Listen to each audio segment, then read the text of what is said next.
So thankfully it may not be the last upload on the JBL reconing, but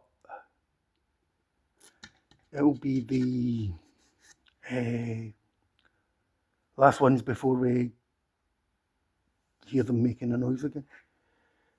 The soldering iron is out. There's two tags under here that take the output from the amplifier into the voice coil on the speaker. What I do is push them together on the inside and make sure they can't touch each other.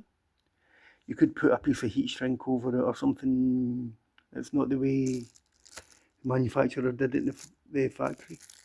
The other tip I would give you when soldering these tags, that's a little scrap of sacrificial card.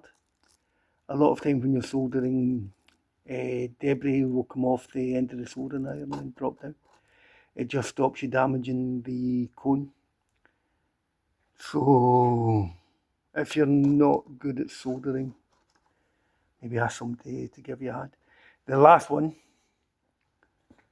and possibly the most difficult one, these dust cones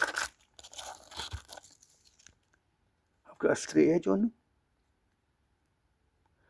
On some of them there's a little lip, so you have to go round the edge of the dust cone, turn it around and try to eyeball it onto its finishing position.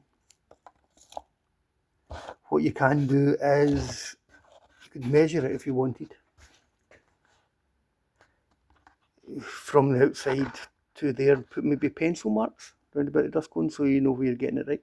With these ones, because there's no lip, all I'm going to do is get the gasket stuff, rotate the speaker and try to do it in one motion to get the cement onto the paper cone. You've seen me using a little bit of masking tape to move that about. Be careful of it in case it rips paper. It's paper on paper and there's glue involved. In case it rips the paper back off the dust cap. Sometimes what I do is, when I've got the masking tape off the roll, rub it across my trouser leg. That takes a bit of the stickiness out of it, then you can move it without worrying about. Imagine getting to this point, you're ready to put the dust cone on and you take some of the paper off the dust cone. So was it worth it? I reckon all in I've maybe got 4 or 5 hours in the job. I've now got 3 expensive loudspeakers working that I can sell or put in one of my boxes. So yeah, it was worth it. If I sold them,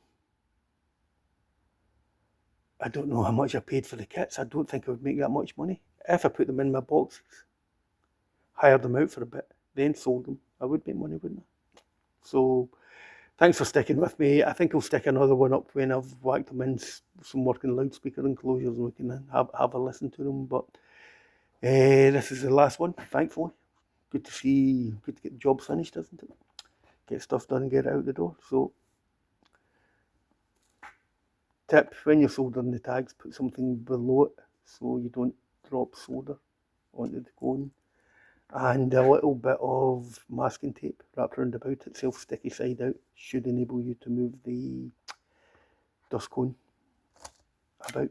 Alrighty, thanks for watching, bye bye.